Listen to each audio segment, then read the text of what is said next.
तो ये motivation demotivation तो इसमें रहता ही है। तो आपको ये है कि अब अगर आपने कुछ डिसाइड कर रखी है और पता है कि हाँ वो करना ही करना है, तो मोटिवेशन अपने आप ही आता है, और इनर मोटिवेशन ही रियल होता है। एक्सटर्नल मोटिवेशन से कोई फ़र्क नहीं पड़ता ज़्यादा। थोड़े दिन आप मोटिवेट रहेंगे, फिर दोबारा से आपको कुछ डिमोटिवेट हो जाएंगे। तो इससे बेटर है कि कोई अगर आपने गोल डिसाइड किया और रियली में उसे अचीव करना चाहते हैं, तो इनर मोटिवेशन ही बहुत ज़रूरी है। टैकल ये है कि अब पीसीएस हो या यूपीएससी हो, दोनों ही काफ़ी टफ तो हैं ही हैं। अब इसमें कोई श्योरिटी भी नहीं होती है कि आपका बिल्कुल फर्स्ट अटेम्प्ट में हो ही जाएगा। तो जब मेरा यूपीएससी का फर्स्ट अटेम्प्ट में नहीं हुआ था तो काफ़ी डिमोटिवेट हुआ था, लेकिन साथ ही साथ मेरा इसका मेंस हो गया था, तो फिर मैं इसमें लग गया था। तो इंटरव्यू का बेसिक आइडिया ये होता है कि आपको थोड़ा एटिकेट्स पता चल जाते हैं। कैसे आपको वहाँ पर अपनी वोकेबलरी यूज़ करनी है वो थोड़ा आइडिया लग जाता है। तो ये बेसिकली ये होता है। तो मतलब थोड़ा सा एक ये है कि वहाँ आप हेजिटेट तो नहीं कर रहे हैं। हेलो गाइस, हम लोग अभी उत्तर प्रदेश लोक सेवा आयोग में हैं। अभी एक सर कैंडिडेट्स जो इंटरव्यू देके आ रहे हैं उनसे उनसे पूछते हैं क्या उनकी स्ट्रेटजी रही, कैसे उन्होंने इंटरव्यू को फेस किया। सर सबसे पहले तो अपना नाम बताइए सर, आपका एजुकेशनल बैकग्राउंड क्या था सर? मेरा नाम दीपक माथुर है और मैंने ग्रेजुएशन लॉ में किया हुआ है, और 2020 में मैं पास आउट हुआ हूँ। ये मेरा पहला अटैम्प्ट था और ऑप्शनल मेरा लॉ ही है। ओके सर, आप मीडियम कौन सा sir? English medium. English medium. Sir आपका इंटरव्यू में सर क्वेश्चन कहाँ से थे सर? बेसिकली मतलब मेरे मतलब लॉ किया हुआ है, तो कुछ क्वेश्चंस तो लॉ से ही थे।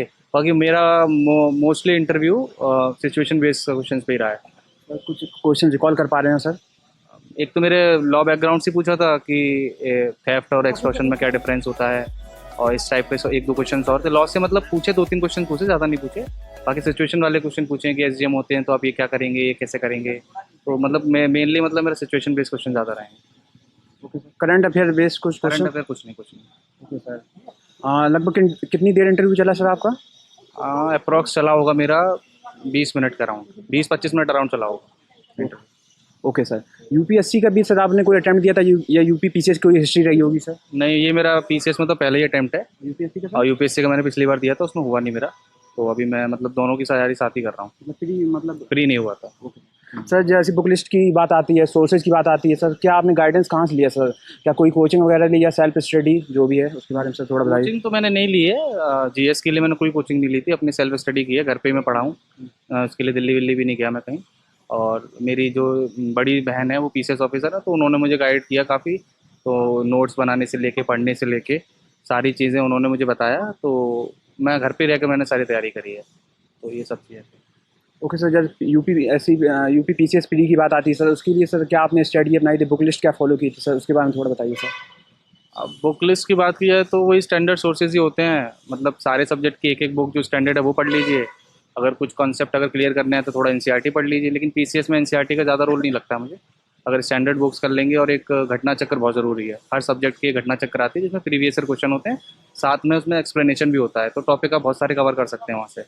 तो घटना चक्र, करंट अफेयर और सारे सब्जेक्ट्स की एक एक स्टैंडर्ड बुक, वो सब इनअप हो जाता है कि आपको मतलब प्री तो हो ही जाएगा, और मेंस की भी बहुत हद तक तैयारी हो जाती है। ओके सर, जैसे मॉक इंटरव्यू की बात आती है सर, सर आपने मॉक इंटरव्यू कितने मतलब मॉक कैसा? इंटरव्यू मैंने 3 दिए हैं बस। 2 मैंने फिजिकल दिए हैं और एक ऑनलाइन दिया था मैंने। तो 3 ही दिए हैं। मतलब मॉक इंटरव्यू का बेसिक आइडिया ये होता है कि आपको थोड़ा एटिकेट्स पता चल जाते हैं। कैसे आपको वहाँ पर अपनी वोकेबलरी यूज़ करनी है वो थोड़ा आइडिया लग जाता है। तो ये बेसिकली ये होता है। तो मतलब थोड़ा सा एक ये है कि वहाँ आप हेजिटेट तो नहीं कर रहे हैं, या कैसे रिएक्ट कर रहे हैं। तो इसके लिए मतलब मॉक इंटरव्यू काफ़ी बेनिफिट मिलता है उसका। तो ज़्यादा नहीं, मतलब 2-3 अगर कर रहा है कोई इंसान तो इनफ होता है, वो इतने में हो जाता है। ओके सर, मेंस के लिए स्ट्रेटजी सर आपने बुक लिस्ट वगैरह क्या फॉलो की थी सर? बुक लिस्ट वही थी। मतलब जो सब्जेक्ट्स ओवरलैप करते हैं प्री और मेंस में, उनके लिए तो ऑलमोस्ट सेम ही रहती है।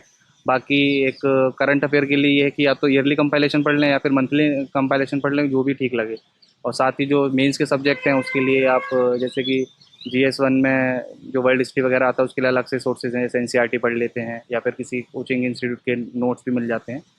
और जीएस 2 में भी जैसे गवर्नेंस के लिए आप उसके लिए कोई मतलब बुक तो एटलीस्ट मैंने नहीं पढ़ी थी, मैंने नोट्स ही पढ़े थे। तो बेसिकली मतलब जो नोट्स हैं, और जो प्री का मतलब प्री का काफ़ी काम आ जाता है मेंस में। और साथ ही साथ एथिक्स का पेपर जो बहुत अच्छे से करना होता है, जो जीएस 4 होता है। एथिक्स में ये होता है कि मतलब एक उसको मतलब आपको अगर अच्छे से कर ले तो वो आपको बहुत अच्छे मार्क्स दिला सकता है। क्योंकि जीएस तो ऑन एन एवरेज सभी लोग पढ़ ही रहे हैं, लेकिन एथिक्स हो गया और ऐसे हो गया, ये थोड़े से मतलब डिसाइडिंग फैक्टर हो जाते हैं। तो इन पर थोड़ी मेहनत करने की ज़रूरत होती है। तो ऐसे के लिए क्या स्ट्रेटजी अपने आई थी आपने सर? ऐसे के लिए अगर सिर्फ यूपी पीसीएस की बात की जाए तो यूपी पीसीएस ने सिलेबस में एक चीज़ अच्छी कर रखी है कि उन्होंने स्फीयर बता रखे हैं कि सेक्शन ए और सेक्शन बी, सेक्शन सी है, इसमें कि एक एक आपको ऐसे अटैम्प्ट करना होता है। तो उसमें ये पता है कि अच्छा ये सोशल से फील्ड से पूछेंगे या एजुकेशन उससे पॉलिटिकल से पूछेंगे, तो उसी बेसिस पे आप प्रीवियस ईयर क्वेश्चन देख के और थोड़ा सा हर जो इंपॉर्टेंट टॉपिक चल रहा है, जैसे कुछ करंट के भी होते हैं जो बहुत इंपॉर्टेंट होते हैं, उनके लिए आप छोटे छोटे बेसिक नोट्स, शॉर्ट नोट्स बना लीजिए, जो कि आपको वहाँ पर अपने यूज़ कर सकते हैं मीन्स आंसर में ऐसे लिखने में। तो यूपीएससी या यूपी पीसीएस की जो जर्नी होती है काफ़ी लंबी हो जाती है सर, स्ट्रेस हो जाता है, मोटिवेशन लूज़ करते हैं लोग सर। उसके लिए सर आपने क्या किया सर, कैसे टैकल किया इन चीज़ों को? टैकल ये है कि अब पीसीएस हो या यूपीएससी हो, दोनों ही काफ़ी टफ तो हैं ही हैं। अब इसमें कोई श्योरिटी भी नहीं होती है कि आपका बिल्कुल फर्स्ट अटेम्प्ट में हो ही जाएगा। तो जब मेरा यूपीएससी का फर्स्ट अटेम्प्ट में नहीं हुआ था तो काफ़ी डिमोटिवेट हुआ था, लेकिन साथ ही साथ मेरा इसका मेंस हो गया था, तो फिर मैं इसमें लग गया था। तो ये मोटिवेशन डिमोटिवेशन तो इसमें रहता ही है। तो आपको ये है कि अब अगर आपने कुछ डिसाइड कर रखी है और पता है कि हाँ वो करना ही करना है, तो मोटिवेशन अपने आप ही आता है, और इनर मोटिवेशन ही रियल होता है। एक्सटर्नल मोटिवेशन से कोई फ़र्क नहीं पड़ता ज़्यादा। थोड़े दिन आप मोटिवेट रहेंगे, फिर दोबारा से आपको कुछ डिमोटिवेट हो जाएंगे। तो इससे बेटर है कि कोई अगर आपने गोल डिसाइड किया और रियली में उसे अचीव करना चाहते हैं, तो इनर मोटिवेशन ही बहुत ज़रूरी है। ओके सर, प्लान भी जैसे कुछ लोग लेके चलते हैं तो सर उसका भी कुछ लेके चलना चाहिए या नहीं, ऐसा कुछ? हाँ, लेके चलना चाहिए। वैसे सबका अपना अपना होता है, लेकिन अगर प्रूडेंट मैनर में देखें तो लेके थोड़ा सोचना चाहिए, क्योंकि यूपीएससी हो या पीसीएस हो, बहुत आज के टाइम में बहुत अनप्रेडिक्टेबल हो गया है। कोई श्योरिटी नहीं होती कि फर्स्ट अटेम्प्ट में हो जाएगा, सेकंड में हो जाएगा, थर्ड में हो जाएगा। तो अगर आपके पास कोई बैकअप प्लान है तो वो आपको थोड़ा सा बूस्ट ही देता है कि चलो अगर बाई चांस अगर सारे अटेम्प्ट होने के बाद भी कुछ नहीं होता है, तो एक ऐसा बैकअप है कि हाँ मैं अपने करियर में आगे कुछ कर सकता हूँ। तो मतलब एक आइडिया थोड़ा दिमाग में रहना चाहिए अगर, लेकिन फर्स्ट अटेम्प्ट में आपको फुल डेडिकेशन के साथ देना चाहिए। अगर आप फर्स्ट अटेम्प्ट में ये सोचेंगे बैकअप के बारे में, तो हो सकता है कि उतनी डेडिकेशन और उतना जो आपकी एनर्जी है वो नहीं लग पाए, क्योंकि आपको सोचेंगे चलो ठीक है नहीं होगा तो ये कर लेंगे। तो एटलीस्ट फर्स्ट सेकंड अटेम्प्ट में तो नहीं सोचना चाहिए, बाद में आप सोच सकते हैं इस बारे में। सर आप टाइम टेबल क्या फॉलो करते थे, कितने घंटे लगभग एक दिन में पढ़ते थे सर, उसके बारे में थोड़ा बताइए।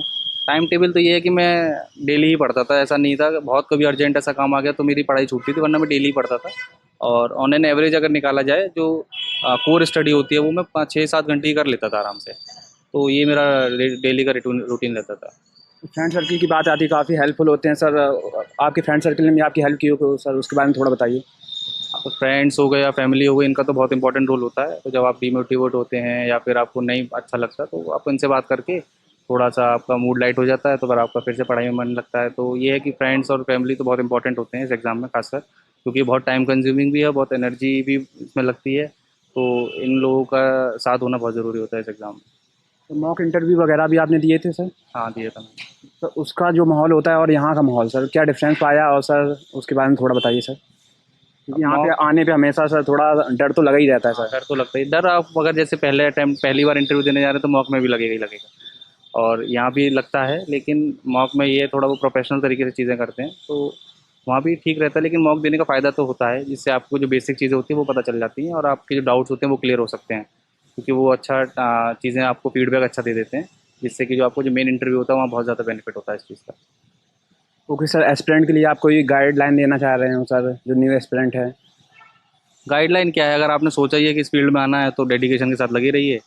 और अगर डेडिकेशन के साथ लगे रहेंगे तो एक बार में नहीं, 2 बार में नहीं तो हो ही जाएगा, अगर आप अपना पूरा 100% एफर्ट डालेंगे। और जो सही डायरेक्शन पकड़िए, क्योंकि बहुत से लोग भटक जाते हैं कि ये भी पढ़ना है वो भी पढ़ना है। लिमिटेड पढ़ो, अच्छे से पढ़ो, बार बार रिवाइज करो, और अपने आप को टेस्ट करते रहो टाइम टू टाइम, बस हो जाता है, कोई दिक्कत नहीं होती।